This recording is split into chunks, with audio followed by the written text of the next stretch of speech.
Hello friends, நம்ம எங்கே போகிறோம் அப்படின்னா நீ வீட்டுக்கு காய்கறி வாங்க வழியில் சந்தைக்கு போகிறோம். ஏன்னா தசரானால விரதம் இருக்கணும்ல, அதனால் காய்கறி தான் சாப்பிடணும்.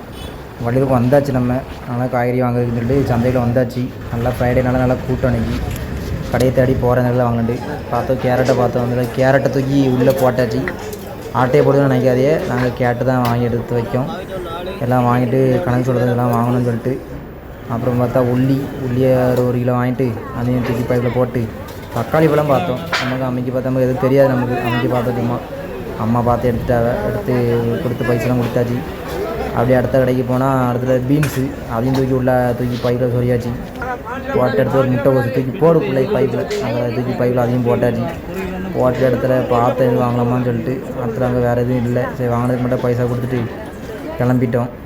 அடுத்தல நான் போய்ட்டுருக்கேன். எனக்கு கை வெடி பையன் நம்ம தான் தூளியாகி போச்சு.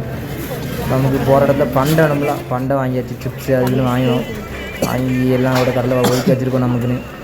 வாங்கிட்டு அப்புறம் பார்த்தா வடை நாங்கள் டீ குடிக்கிறேன்னு சொல்லிட்டு வடை வாங்கியாச்சு. அதையும் ஒரு பிடிச்சி அண்ணன் என்ன வச்சு புடி அடிக்கிறது பாசில் அடிச்சு நொறுக்கிட்டேன். அதை வாங்கி பைக்கில் போட்டாச்சு.